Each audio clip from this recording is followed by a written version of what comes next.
Hi, and welcome back. Today I'm out here in the little shop out here at my little finishing shop, and I have the knife, my Bowie Challenge Build Off knife right here. I've got just a little wiggle in the blade at the ricasso. I may have to cut it about an inch or so out of the blade and make the ricasso, redo the ricasso a little further up. I don't want to do that because it will screw with what I want it to do, or the look I went for with it. That just means my ricasso would be ground and not left as a file. So anyway, I'll see what it goes with, you know. But this got it good and hard, and it's springy, and everything. So hopefully, I can get this down here. And I spent about, I don't know, probably half an hour or so on it. Not this, but on the sandpaper. I had to do some sandpaper solitaire and replenish the stocks, and I didn't get any 320. I didn't realize it was that low. It's got so much stuff on it. I'll have to order some more of that. So anyway, I'm going to get on this. Hand sanding is as boring as watching paint dry, and I really prefer to hand sand with the radio on.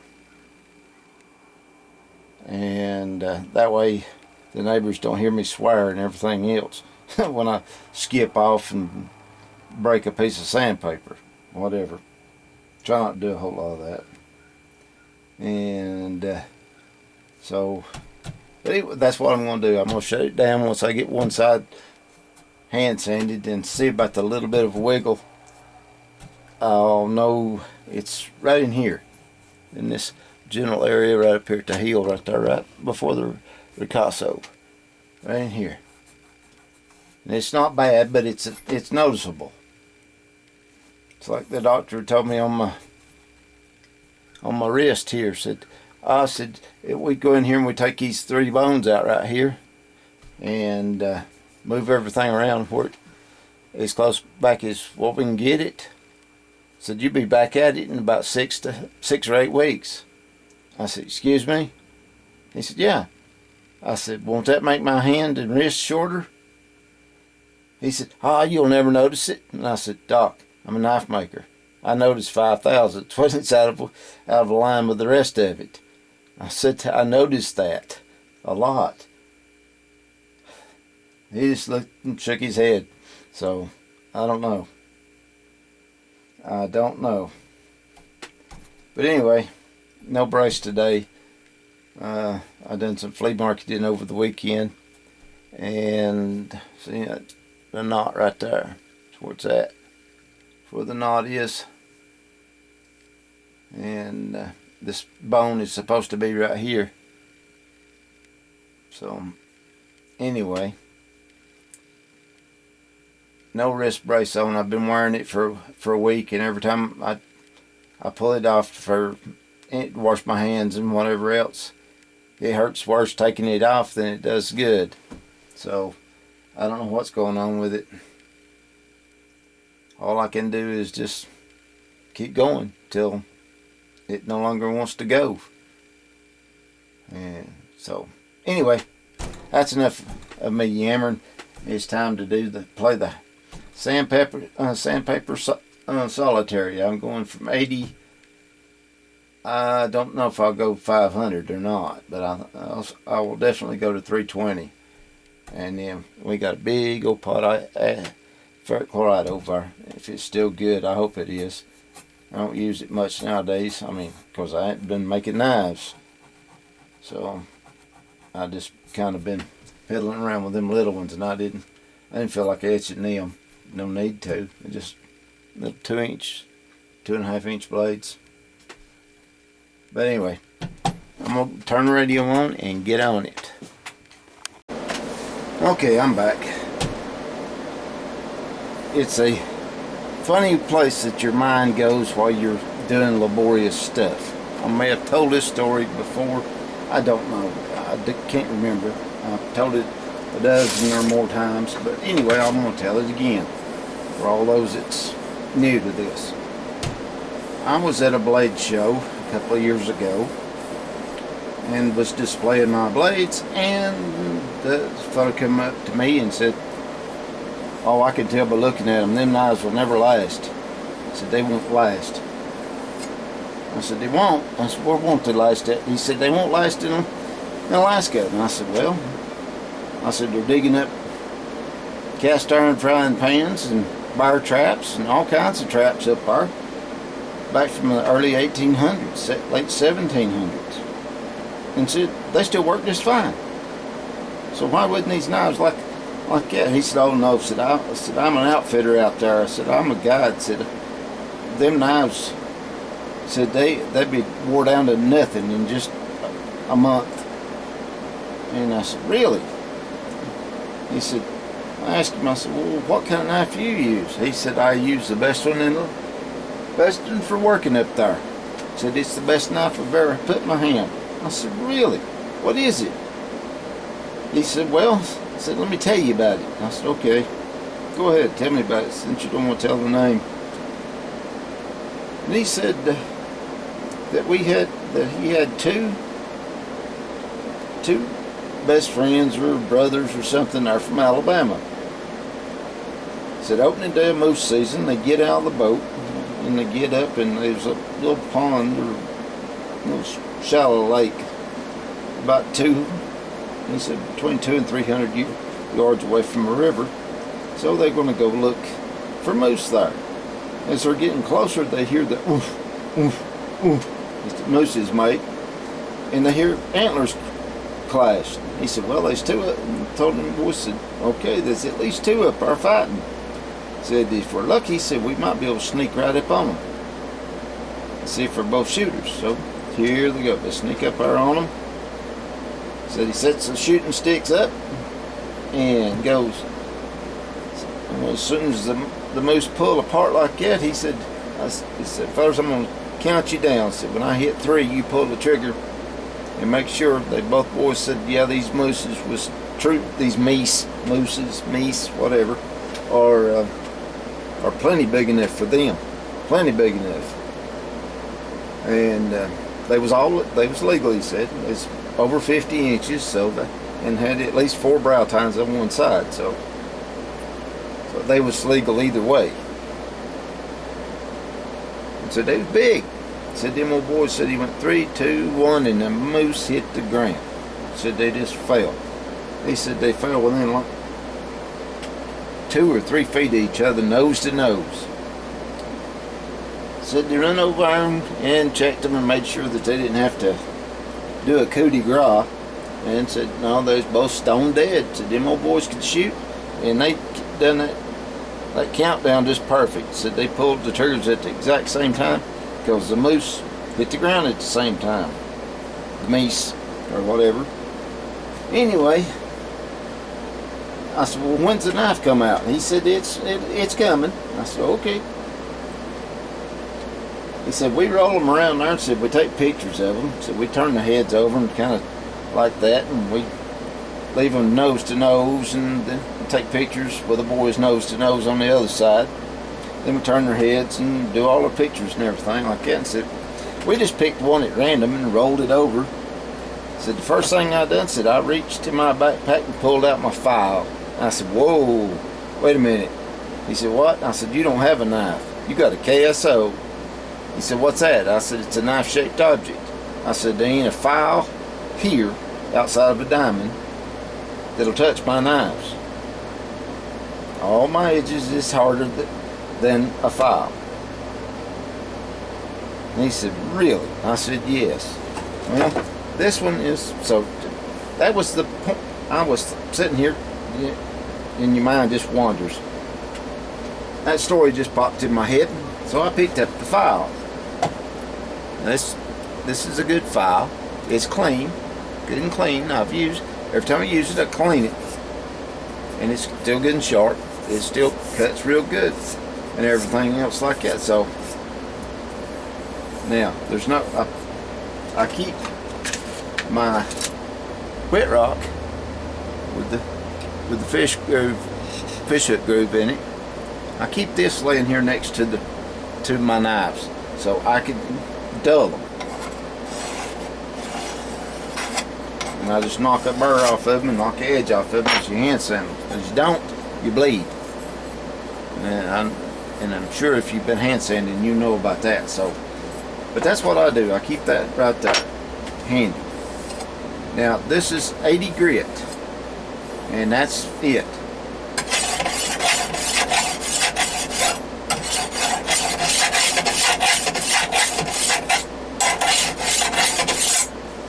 Nothing.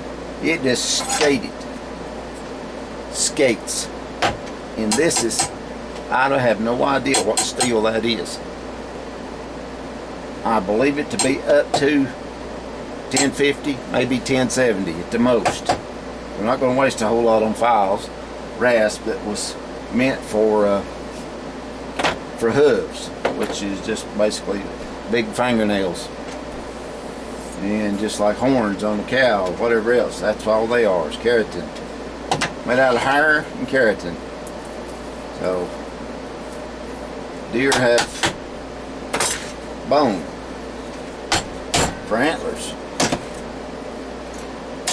Okay, so anyway, and after I told him that he didn't have a knife, that he had a KSO, he kind of hung his head. I said, I'll bet you, said, and I'll bet you $1 it's stainless steel too.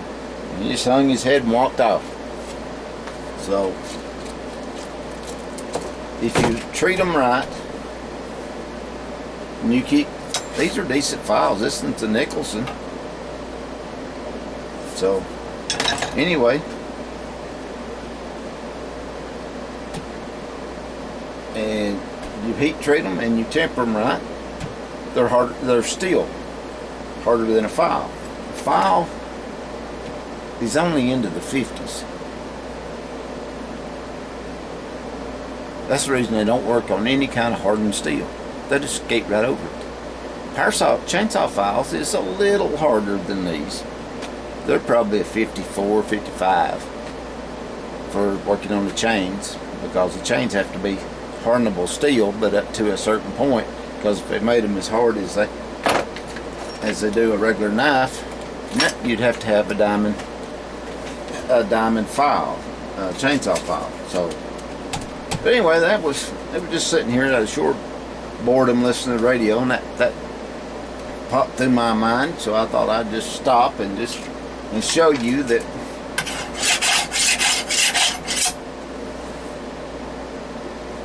a file won't cut it.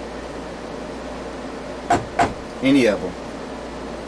So, anyway, I just thought I'd show that out and just prove a point that I'd made several times before. I don't think I've ever made that point while throwing a file over a kind of a mystery steel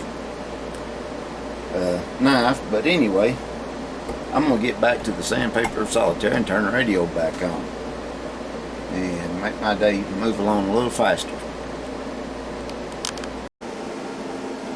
Okay, I just done a little bit of Windex on it. I've got this thing hand sanded to a rough 180 grit. So, and I got just all but just a touch of the wrinkle out right in here. So that'll be coming out even if I have to go grind it. As I stated before, a file won't touch it. So now I'm going to dip it, do a quick dip into the ferric right here, and I have left my clamp over here, or over the thumb. Hasn't been used in a while, so I'm going to stir it up.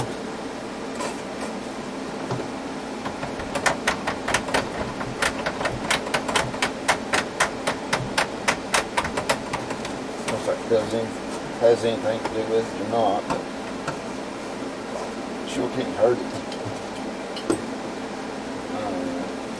Get me a spring clamp.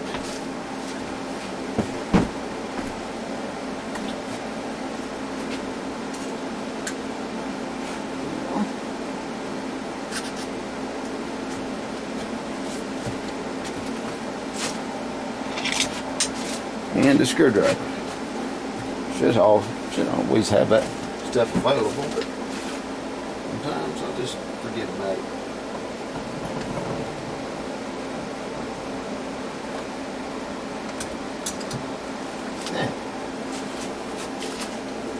I'll let that sit there for a few minutes, and because this is the first time in the etch, I don't know.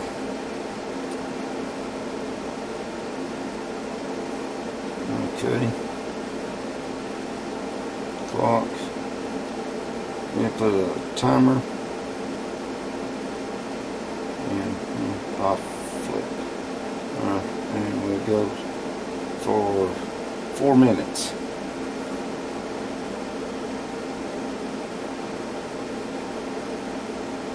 And we'll see what that does for you.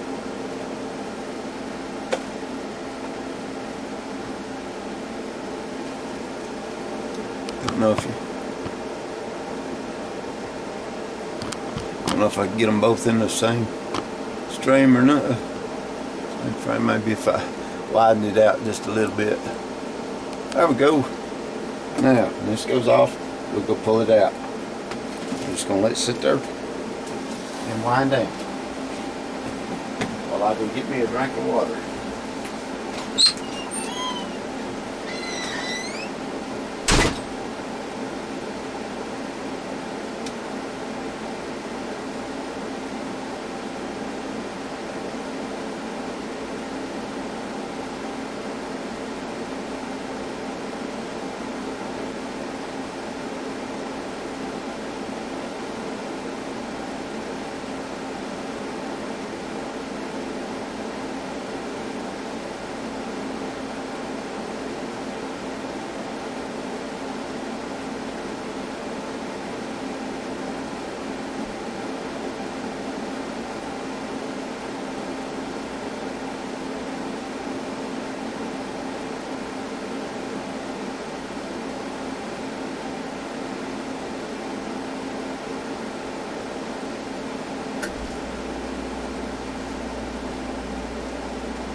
Got me some water, so hopefully.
There it is.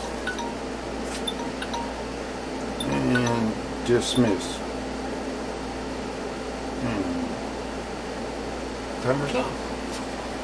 So that would probably have been in there a total of probably 5 minutes.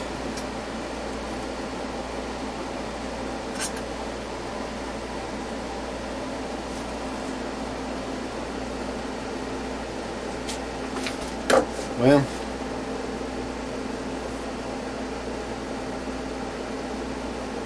I'll have to do better on it, but it's there.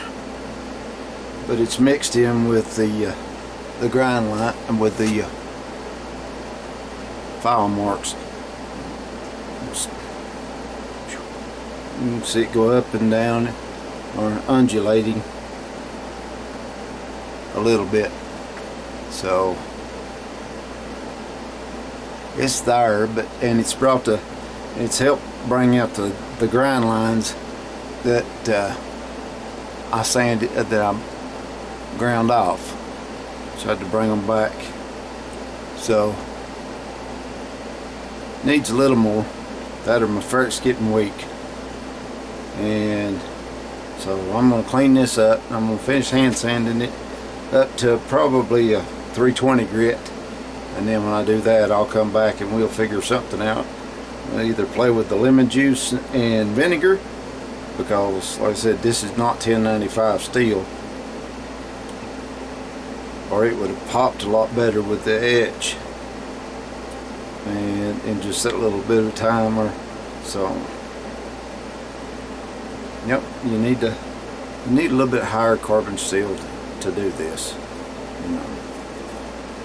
So anyway, let me get on it and get it cleaned up and start doing the handstanding and finish that up. Okay, I hope you can hear me. I've got the air conditioner going. With one fat boy and 2 freezers in here, it gets warm. So anyway, I'll let it go for like 20 minutes in there. You can see I'm on the line. It's not super pronounced, but it's there. It would figure it'd be on this side really good, and on the side that was thin, it's still there. Still there.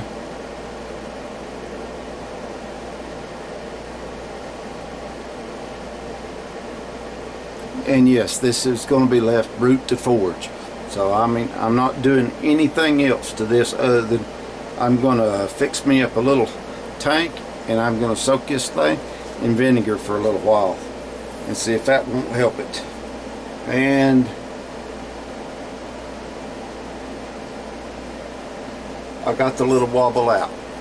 It was just a little bitty wobble right here, just a little ripple. It just moved a little bit. So let's just see if I can show you. Get off there. Pair of vice grips on there. This is not under any magnification there. Just whatever it is is.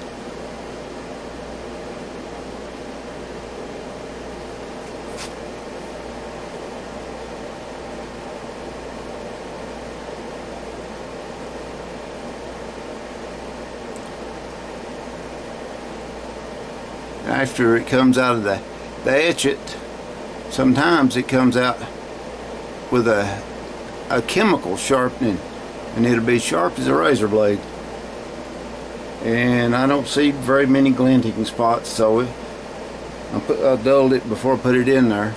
It's still dull, but it's sharp enough it'll make you bleed if you hit it real strong. Notice the tip's a little bit thick, right back about 1 inch, so I don't know if you can see any glinting in there or not. It's hard to see on the camera. If you take it outside, look at it. That's one of the things my grandpa told me when he started teaching me how to sharpen knives when I was about 8. So he said if you look down the edge and you see a shiny spot, on that edge, it's dull. That part that there's where the dull spot is, because the edge is bent over. Yeah, might be just a fuzz there, but I mean that'll come out sharpening. It is not much.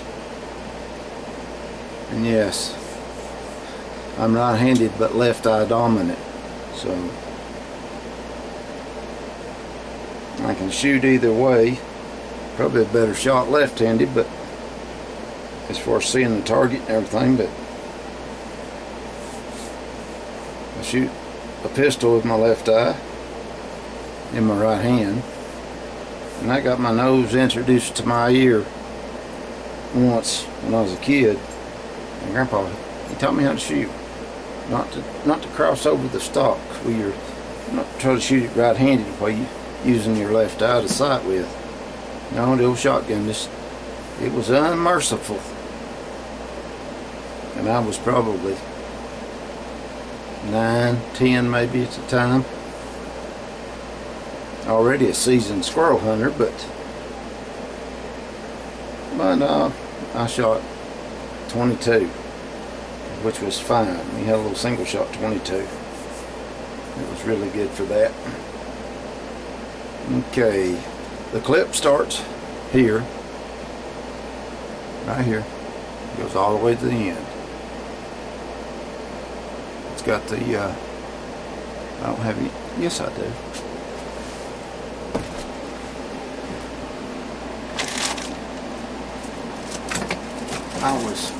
I about to contradict myself. Whoop, sorry about that. They'll still haven't cleaned. So anyway, start to say I didn't have any chalk in here, but I do.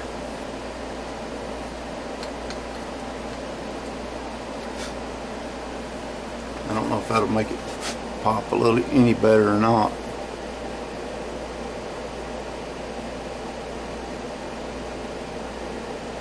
I used yellow. That's what I had, pale yellow.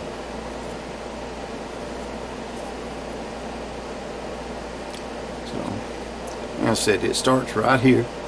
It's where it widens out into, well, actually right here, where it widens out into the spine thickness, and then once it holds that thickness till it gets to the ricasso, and then the tang has been thinned down, stepped, so that will be super right there.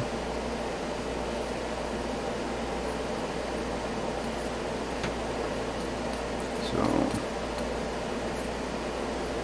I have to build a tube, so I need to get on it and go get some vinegar.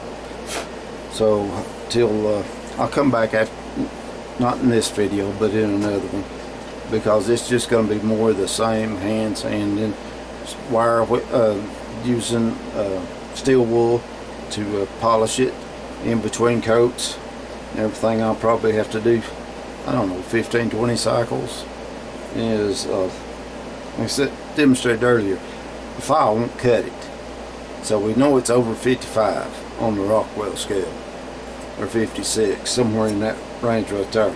Now I don't know how much more. I haven't pulled a chainsaw file out. I don't know how hard they are, but I've got to get me some of them files, them hardness testers, so I can hardness test stuff around, see what it's, especially if it turns out to be mystery steel. I said, this is mystery steel to me. I don't know what they make it out of. I've heard 1045 all the way up to 1070, and it's low carbon because Kenny at Metal Man Productions was having the same problem. I got a little bit of ripple in the edge, and the amount just didn't want to come out right. And believe it or not, the Hamon kind of follows the grind lines on it, but that's because that's where I put it. Put a thin coat on it, and then went down threw in right there. Everywhere I seen them, the grind lines go down, that's where I put the clay. So that is what I done. Maybe it wasn't the best decision, and I pretty much clayed the whole tip of it right there. So it yeah, it'll end about right here. The Hamon does, and goes up. That's what it looks like, best I can tell. So, all right, till next time. This is Bobby Shields saying, God bless.